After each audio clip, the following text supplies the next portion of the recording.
now, so we're all good to go. So, Perfect. I just want to thank you for joining me. We're joined today with Jewel Love. He's a licensed psychotherapist. I really appreciate you taking time out of your Friday to talk to us and just to give us some gems today. Absolutely. I'm really glad to be here. Thank you for the invite, and let's share some good things. Yeah. So one, if you just want to tell folks who you are, where you're from, just a little introduction. I see South Africa's tuning in down there. That's beautiful. So just kind of introduce us to you.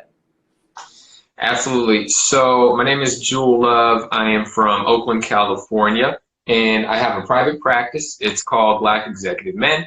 We help Black men in corporate America find inner peace, and we do that through psychotherapy. In addition, I have a corporate mental health program, and it's called Champions Mental Health.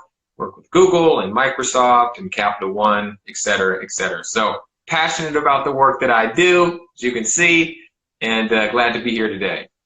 Man, I'm glad. You know, a lot of us are going through so much. It's a very troubling time for so many of us. I don't think I've ever seen a time within my lifetime where I've seen so many people affected from every industry, every practice across the globe. So we're all feeling this. And within this, I think we all feel really interconnected because we're all feeling this same type of pain, the same type of angst. So I really wanted to reach out to some health professionals to just have some unanswered questions that people may be feeling and just kind of find some positive ways to cope. So the first, I'll start with, you know, with everything going on, is it normal for people to feel the way that they're feeling right now? That anxiety, maybe the little cabin fever, is it normal? Sure. So a lot of people right now are feeling many different emotions. They're feeling anxiety. They're feeling worried.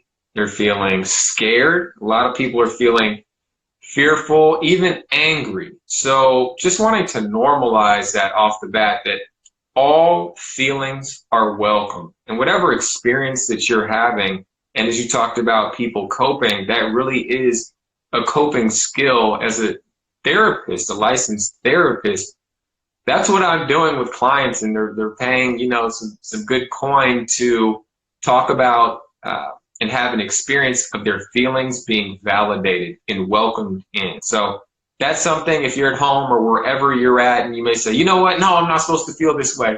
Or people may hop online and say, it's all good, cheer up, we're gonna get through it. Or people say, this is horrible, we gotta head for the hills.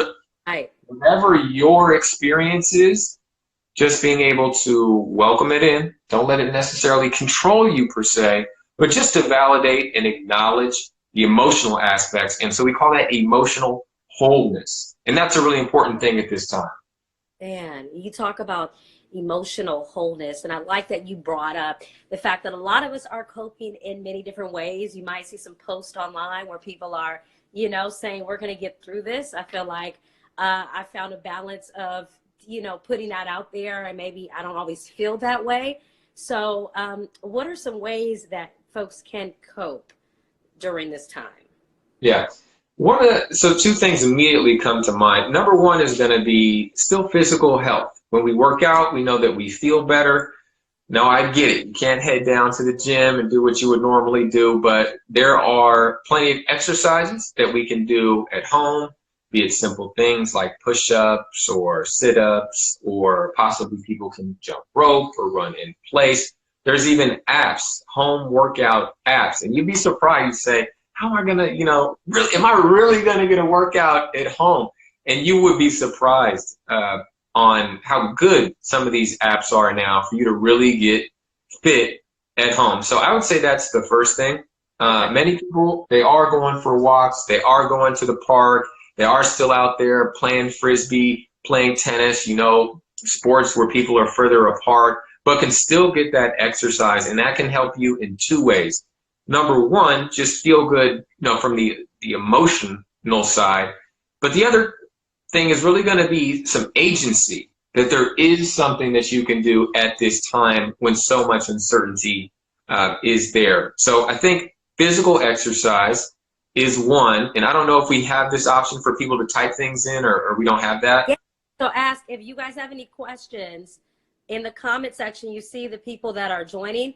If you have any questions during this entire time, please feel free to ask. This is a safe space for us to be able to talk. There's no stupid questions. There's no such thing as that. So anybody that has a question while he's talking for clarification, please write that, and then you'll be able to see it underneath. So I'm so glad that you said that. And I just love the engaging atmosphere. Also, if you want to put in the exercises that you do during this time, of course, you can just type those in if that's okay. Yes. And just send them, just so we can, see what you are doing and see what are some of the best practices out there. So if you want to put down what you do for exercise, please do. The second thing that comes to mind, really for mental health, is although there's the social distancing, yes, when you're walking down the street, someone's coming the other way on, in the street now, right? On the other side of the car, they're walking past you. That was me the other day. I mean, I just, I know. These new shifts and changes. But with that being said, it's important to stay connected. And I want to talk about that briefly on two levels. So one is being able to reach out to family, hop on the Zoom conference call with, aunt in Southern California or uncle in Chicago, or just, it's a time where you can really get people on the line that may have not really got together that much before, and build a sense of community so you don't feel as alone. The feeling of loneliness and alone can be very difficult, very challenging. So actually that is probably really covers it there, is finding ways to stay in touch with people. If you're on, in your company, if you're a manager, being able to stay in touch with your teams. If you're just at home more often, staying in touch with family members, but that's really important. So if you're up for writing in the chat box below, just on what are the ways that you stay in touch with people now? So we have Poetic Chef writing in, a boxing bag I have one in my man cave. I approach for 30 minutes twice a day, morning workout and night workout. Fighting the bag is a way of me decompressing my everyday living. It's my therapy. Yeah. That's beautiful. That's beautiful. Perfect. So the boxing bag is something that he uses. I know I see some people in here, and I personally know things that they do. One of my girlfriends, Eat Whatever You Want. I know that she cooks, and that's her way of dealing and coping and decorating different meals. I know my friend Brandon does yoga. So does it matter what type of I'm taking notes. Does it matter what type of methods we're using, or does it all work? Yeah, I think that's good. And I just think it's so individualized. It's about what's going to work best for you.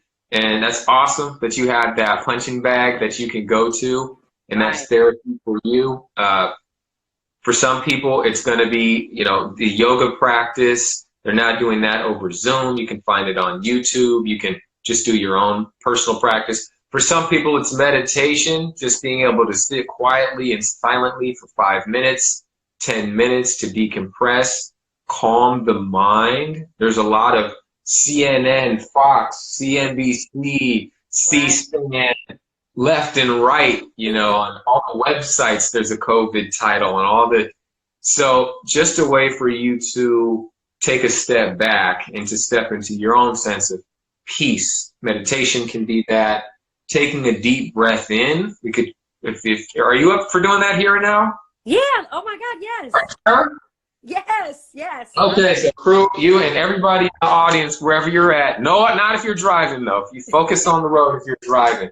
But if you're at home chilling, go ahead, sit up tall in your chair, hands on your lap. Take a deep breath in. Okay. Exhale, let it go. Another deep breath into the stomach. Exhale, let it go. And we're just going to do one more deep breath in. Exhale out, let it go. Okay, and if you're open to sharing right now, what's one feeling you're feeling right now? And I'm going to ask the audience next. Man, peace, a little more calmer than I did. You know, I feel like even on a personal level, um, seeing all the families and seeing different things that are happening, and having so much information coming in can be overwhelming. It definitely, I feel a sense of anxiety, but being able to take a moment to breathe and kind of connect with my thoughts makes me feel a lot more at peace and a lot calmer. That's perfect. Yeah. Yeah, yeah. Yeah. How about yourself? I would say I'm feeling joyful right now, personally. But the word peace, it came to mind for me as well. And so just wanted to show you all an example. And for those of you who did it in the audience, just go ahead and type in your one feeling so we can just get everybody's thoughts and make this a community experience in that way. Um, but with that being said, there are things that we can do to be empowered, to be forward thinking, and to be leaders in this crisis, in this time of just an unsettledness. And so these are just a couple of the practices that we were talking about, be it meditation, deep breathing, hitting that punching bag, being able to exercise, and staying in touch with your loved ones. Yeah. Right. I saw some other things here just to acknowledge everyone who's writing in. When we talked about the workouts, we had Poetic Chef saying also writing poetry and reading, exercising my mind. He has a home workout for whoever reads this. The 90 said skipping helps a lot. Wow. Since we get to eat so much on this lockdown situation, I really suggest doing that as it works out for you. Skipping. I love that. I haven't done that in years. After we did that exercise and you asked people what they felt, we have delight from Brandon, Eleanor, release, fresh, and at ease. And Poetic Chef says he's cooking right now for a client, so he's been breathing in and out. And Jermaine says calm. I tried an online salsa dance class today, and I got a lot of energy from that. I feel like there is a variety of things we give ourselves. We find ourselves on top of the situation and a sense of accomplishment. Wow. That's deep. Thank you so much. Love it. Thank you so much. Love it.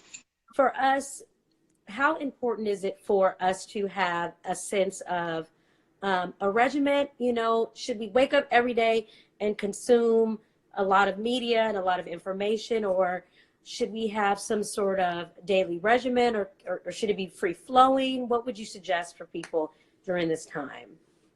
Yeah.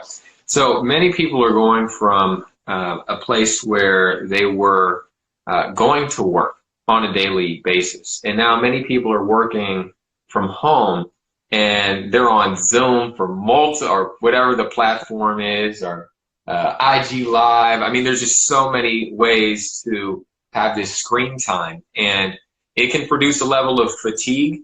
We're just a couple, weeks or so into this, but over time, it can produce a level of fatigue constantly being on the technology. I'm going from my screen to my laptop, and I'm on them at the same time going, and from when I wake up is what's going on in the who text, Facebook, Instagram, all day to the nighttime, and then boom, and it's okay. So I want you all to be mindful. They talk about being mindful. It's being consciously aware of your behaviors, your thoughts, your feelings. In this case, it's really around technology and how much you're using it to even schedule it into your technology, to take a break from your technology, to just get out and take a walk or play with the kids without the phone for a minute, or without the TV on for a minute, to really get centered. So I'm just, to answer your question around this transition and should people have a daily schedule, the clients that I work with, so name of my business, Black Executive Men, I work with Black men in corporate America, a lot of tech guys, mainly because it's the Bay Area. And what they're noticing in working from home is there's no one to tell them when to do anything anymore.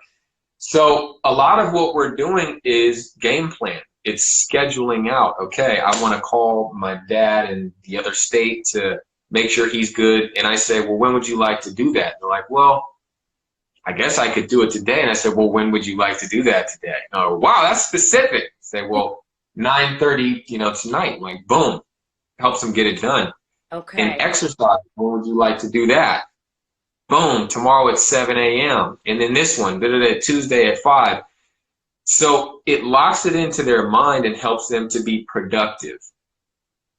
I like that. I like that we're talking about giving a specific time to do things, because most of us will just sit on the couch all day, and rest, which is not a bad thing. But I like that. Not a bad thing. To be specific in whatever you want to do. If you do want to exercise, because it's going to help you with your emotional state, making sure that you set aside a very specific time and you stick to that. How important is it that we stick to it?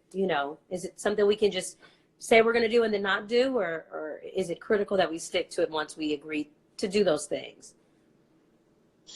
Yeah, see, my approach typically with a client is, if they don't do it, I want to find out why they didn't do it. I want to find out, did they forget, but they wanted to do it? Did they really not want to do that exercise? Was it overwhelming, the schedule for them? So I would say, you're welcome to give yourself some flexibility, especially in this time when there's so much stress coming in from various angles. But we know that it's helpful for us to exercise our body. So if too many days start to pass and that's not happening, I think we should, turn up the heat a little bit and really get it done. Right. I like that Nora Ballner mentioned. I find a paper calendar is a good option. It's not on my computer, and it makes me write instead of type. That is so good. That is so good. So here's another question I have. And remember, again, you can write in. For people who are in the house with multiple loved ones, and maybe for the first time having to spend time with people for much longer periods of time than they ever have before, they're starting to feel stressed.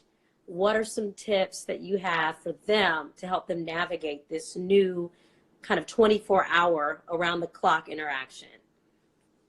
Yeah, I would say two things really come to mind, and it's around communication and healthy boundaries. So things falling in two camps, really. One is problems you can solve, and two is problems you can't. So for the problems that you can solve in this time, having intentional conversations of, hey, this thing is going on. Be nice if we could chat about it and find a solution that works well for both of us. How does that sound to you? Giving people an invitation to look at certain behaviors or how people are talking or scheduling in the house, because many of the problems, little problems, you can solve. There are going to be some things that may be out of your control to solve in this immediate period, and having a big blow up in the family or in the home right now could just be, it can make things even tougher. So there may be some pieces which you just have to put a healthy boundary around and realize that when you have some more spaciousness, you're going to get back to that, and just navigating through the emotional components of putting that to the side. So I would say just look for problems that you can solve and frustrations. Many of the things that I work with clients, or when I'm working with couples, very solvable. There's things they can solve, and they're fighting and they're frustrated. And if you don't get me, you don't get me. And no, you don't. And that thing you did 2 years ago. And I'm like, I'm sitting there listening. I'm gathering information. I say, okay, so this person, they don't understand this piece, and then can you say it, and try saying it this way. Try saying, well, when you do that, it makes me feel, insecure or frustrated, and can we try it a different way? And when they hear it that way, they can respond better, and then you all can come to a solution. And then there's just certain things which, you might want to put on the back burner until this thing really blows over. So that's the thing. I'd be curious to hear from the audience. What do you think about that approach of that two-pronged approach? Find solutions to what you can address, and then some other things you want to just put a healthy boundary around it just for now, on the back burner, until you really have some spaciousness to get to it. I'd be interested to hear. But I'm going to kick it back to you, Rand. So we have Poetic Chef who says, me personally, I never put energy into why someone didn't do something. My energy, it goes into, are you ready to improve? When you are, let's get it. Until then, take your time. And S the 90 says, sharing opinions or options based on what an individual at home likes is a good idea, because that allows you an opportunity to know your family well. It limits fights and frustrations of being under one roof. Good. All good things. All good things. I mean, me personally, right here, since I am practicing social distancing, and since I am still technically working, I have not been home to see my family, but I was talking to my mom, who is tuned into this right now, and we honestly feel like we have we're very close, but we feel like we've never communicated more using technology. I mean, our conversations are longer, they're more meaningful, and so I think this is also a really great time and a great space to be able to reach out to loved ones who are maybe not in the home directly, and just really talk to them. Jermaine Alexander says, I think it's beautiful. I feel like when we are on the same page, we aren't here to hurt each other, and that we aren't our emotions, and we can do the necessary work. But yes, boundaries. Absolutely. Yeah. Yeah. Awesome. So does anyone have any questions? Because, you know, it's incredible that we have Joe Love here to talk to us specifically, because I did tell him that I wasn't going to take up his whole day, because he still is very much so working. But while people are asking you those last questions that they have, is there anything that you'd like to share that maybe I neglected to ask? Well, you know, I think, no, nothing that you neglected to ask. I think doing great. Love the questions. It's just awesome to have this forum to be able to talk about these kind of topics. Right. So the thing that does come to mind is we're at a time right now where people are asking each other, how are you doing? And they mean it. Yeah. They really want to know, how are you for real doing right now? So I just want to say that I think that's a positive thing that's come from this, is people are, it's not just the checking on, like, hold up, well, my phone is here, so like, what's going on? You good? Like, yeah, I'm good. All right, peace. I'll talk to you later. It's like, no, like, how's mom? Like, exactly. How's your wife doing? Like, how are you doing emotionally? So those are good questions to do that check-in with people. And I'd like to hear from the audience, what are some of those good, caring questions that you've been asking or have been asked to you that make you feel comforted? So one that comes to mind is just being with somebody, you know, Zoom or phone or however it may be, and saying, you know, so how are you doing with all this? How are you doing emotionally? That's a very specific question. How are you doing emotionally right now? And that can create room for people to go wherever they need to go. But that's the inner, you know, there's the outer us, and then there's the inner part of us. And that goes right past the outer and goes to, from the emotional level, what's going on in there? If you want to talk about it, I'm here to listen. So Motivation Cedric says, yes. And can you see these comments?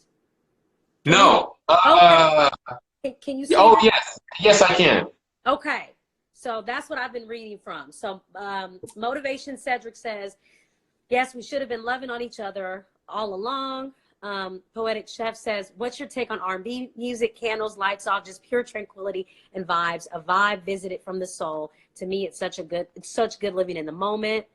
And just to kind of jump back off what you said about people genuinely asking right now how you feel, I have a text group with my family. I messaged the text group and I said, hey, you guys, I'm really missing you guys, and I really feel alone right now. And yeah. My mom immediately picked up the phone and called, and so did my uncle. So I think, and you can, you know, second this is a really good time to, if you are feeling a type of way, it's okay to reach out to your friends and let them know that you're feeling that type of way. This is not the time to be masking how you feel, right? Right. Yeah. You know, working in the in corporate mental health primarily, one of the biggest issues was around stigma. So when they Yeah. say mental health stigma, they mean, you know, the fear, concern, or if you have it, you're broken, or there's just something just awful wrong with you, or there's all kind of stigmas around mental health. But right now, that stuff is gone. In the corporate space, they're like, get in here. We need you now. We want the wellness circle. We want the talk, the virtual training, the management, mental health training. So it's just, it's beautiful in that way to see this shift. People are looking for ways to be connected more so, and more so on, you know, both the inner and the outer levels, but just have that level of connection. It's really important for people. So I second what you said. You see this as kind of like a silver lining moment. I saw Ellen log on her Instagram the other day, and she was walking, and she was like, if there was any positive, you know, we're getting a chance to get out and walking. Do you see this as a positive that people, like you mentioned, are calling and actually asking how you're doing now, and they're opening up about things? Yeah, you know what? I definitely do. I see a lot of positives coming from this. And just to give you a slight arc, I think for the past few weeks, was just really, really positive about it. And then I started reading some of the reports in the news, and I saw this guy, and I think he was an NBA player whose mother got coronavirus and just like went downhill. Yeah, I think I saw It that. broke. I was like, okay, this is for real. And it moved me. So earlier when we were talking about the emotions and the emotional roller coaster, and this emotional landscape is to just be with, you know, be with all of it. But as far as your question regarding, hit me with the question one more time. Silver lining. Do we see this as And the silver lining. And so that's the thing. It's really holding both of those right now. I think what we can more easily see is the devastation and the loss and things of that nature. But for us to be able to slow down and connect with our families, you notice the celebrities or the TV or the Hollywood movie, like people can't do that. NBA sports, all of that is done. It's done right now. And so people are focusing on like healthcare workers and like their own family and their relationships. And so I think there is truly an opportunity for us to do some introspection and do some introspection as a country and as a people. That part as well. I think there's a level of unity that's happening right now, as well as the fear of people saying, how can I help? How can I donate to make sure that people have masks and gowns for the people, you know, medical workers on the front line right now? So for me, that alone feels healing. I love seeing those positive stories and contributing to those positive stories as well. And I think that's a big part of the silver lining that's just been needed. It's been needed. It sucks that it has to come through this way, but I think you're right about that silver lining and that there is a lot there. Exactly. I'm going to read these last couple of comments. You can leave some. I do have one last question, and you can add whatever you want. Okay. S the 90 says that's true, and also letting the people closer to you know that you care much about them, as we hardly do this due to our busy lives. Poetic Chef says keep it positive, keep it vibely, stay safe, much love. We're all in this together. This was much fun, and he's very grateful for you taking the time. Eleanor Harvey says, how has this time created an opportunity for each of you to initiate an opportunity of healing for each one of you? And Nora Baldner says, isn't it interesting that the one thing we thought was driving us apart, technology, is key to keeping us connected? That's a lot to take in. So I guess if you were going to leave people with some soul homework, that's what I'm gonna call it, some soul work to do from now until we get a chance to connect again, what would you have people do? Yeah, I would say it's exactly just what I started off with, is just even asking yourself, how am I feeling? How am I feeling right now? And just whatever comes up for you, just validate it. You don't necessarily have to live there or move forward with that energy per se, whatever it is, but just giving a space. We're talking about just a sliver, a slice of who you are and of your life.